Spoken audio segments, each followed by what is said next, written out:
yaa hawl la qaban karaa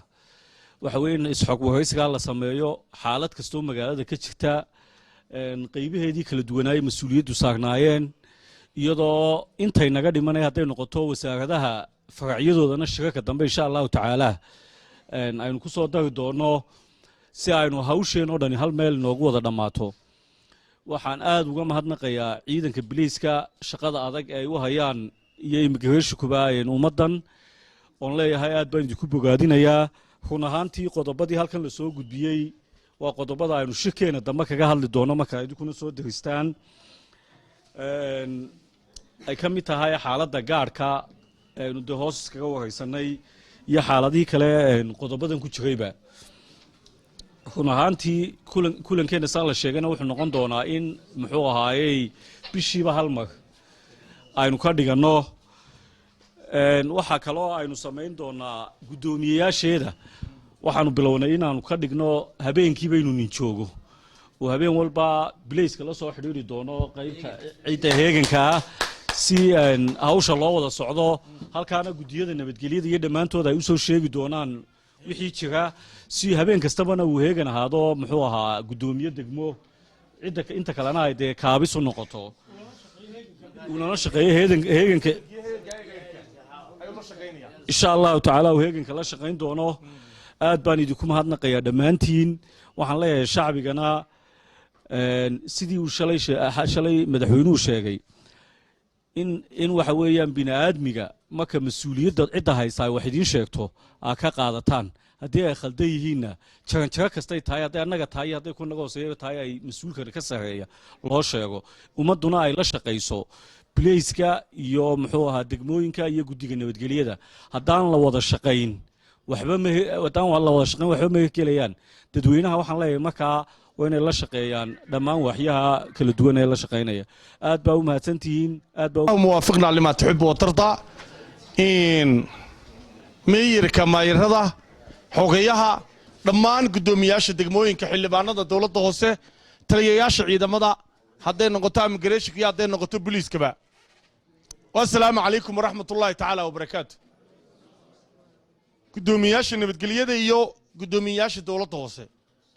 hadal intaa la yidhi oo dhan weeyaan dhammaan hadal anaa hadhayo looma hadle maxaa dhiman unbaa loo hadlaa anigu 3 qodob unbaan iminka u kacay iyadoo meeyirka caasimaddu fadhiyo alxamdulilah maanta haddii uu inoo qabsoomay shirkani nin baa hadlo wuxuu yidhi hallo waa iga dood hallo waa iga deeq hallo waa iga dardaaran hal waa iga doodoo maanta in cadowga somalilan iyo cadowga magaalada hargeysa ee aanu madaxda ka nahayba way ka naxayaan shirka inta leega maanta caasimadii hargeysa ka socda iyadoo la og yahay hareeraheenna maanta waxa ka dhacaya waxaan leeyahay meel kastoo dhibi ka dhacaysana ilaahay dhibtaa ka qaboojiyo waxa kaloo leeyahay please waxa kaloo aan leeyahay maanta 3 qodob baa shirkeena aniga iga baxay mid waxaan leeyahay ciidanka booliiska midna waxaan leeyahay ciidanka immigrationka midna waxaan leeyahay mas'uuliyiinta dawladda hoose mid waxaan leeyahay ciidanka immigrationka waxa ay dawladda hoose idigu soo dhaweysay inay idin siiso dhammaan 8 degmo xarumeed iga siiso xarumaha oo ka kantarooli doontaan dhammaan istaamada laga baxo ee ay dawladda hoose dadku ay ka baxaan magaalooyinka iskaga gudbaya hudheelada la kiraysto iyo waxa la yiraahdo dhalashooyinka oo dawladda hoose samayso ka bacdina baasaboor ahaan warqadda dhalashada lala taga xafiiska immigrationka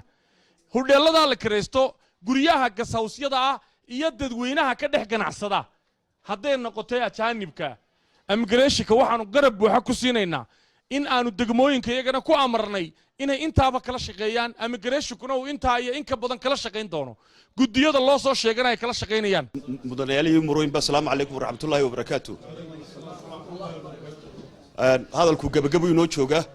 ugu horreyn horta qolada dawladda hoose waxaanu ku faraxsannahay shirkan quruxda badan inaynu nabadgelyada caasimadda kaga hadlayno waxa weeye shir muhiim inoo ah hal qodob waynu guddoonsanno waxaynu guddoonsannay bishii hal mar inaynu taliyayaasha qaybaha taliyayaasha saldhigyada maamulka caasimadda taliyayaasha degmooyinka jooga immigrationka iyo saraakiisha immigrationka bishii hal mar inaynu shir ka dhiganno qodobkaas waa inoo guddoon qodob labaad waynu guddoonsannayoo taliyayaasha saldhigyada iyo guddoomiyaasha degmooyinku inay wiigii hal mar iyaguna sarkaan iyo gudiyada nabadgelyooyinku kaasina way noo gudan oo qodob labaad qodob saddexaadna annaga ballan qaadnay waxaanu ballan qaadnay guryihii asilo kala ahaan ama dawlad hoose ahaan in gacmihiinu gudiyada nabadgelyadu waa gacmihiina waa gacmaha biliiska haddaanay nabadgelya jirinna de waxa ma jirayaan rasuulku wuxuu yidhi allahuma bilamni waliimaan eeg iimaanka wuxuu ka horreysiyey amniga marka amnigu heerkaasuu taagan yahay markaa nabadgelyadu waa adhaxda aynu ku taaganay markay noocaasi tahay gacmaha inaynu isqabsanno oo waxa weye qof kastoo inaga mid uu booliis noqdo oo wuxuu garan waayo ama biliiska ama laanta socdaalka uu ka ribood gareeyo waa muhiim idinkuna qaylada xagga iyaga ka timaada inaan idin si fudud u qaadanin ee markaaba sanqadhu ay dhacdo tallaabada ku xigta lagu hawlgalaa iyaduna waa muhiim markay noocaasi tahay hal qodob way nagu soo kordho imaka waxaynu u baahanay inaynu xoojinno guryihii mar haddii marka aynu isla wada garannay in hodheeladii iyo wixii laga tago gas house iyo guryo la kireeyo barnaamij noocaas nagu soo kordhay waxaynu u baahanay guryihii inaynu 40 iyo 30 isugu xidhno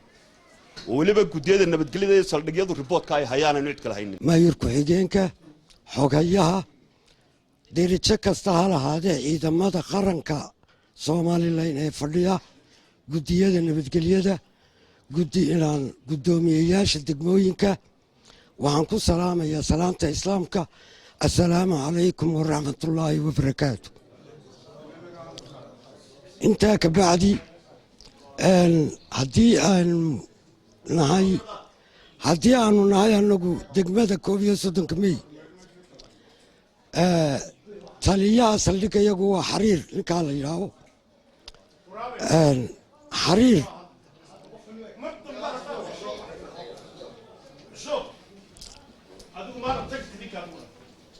taliya xariir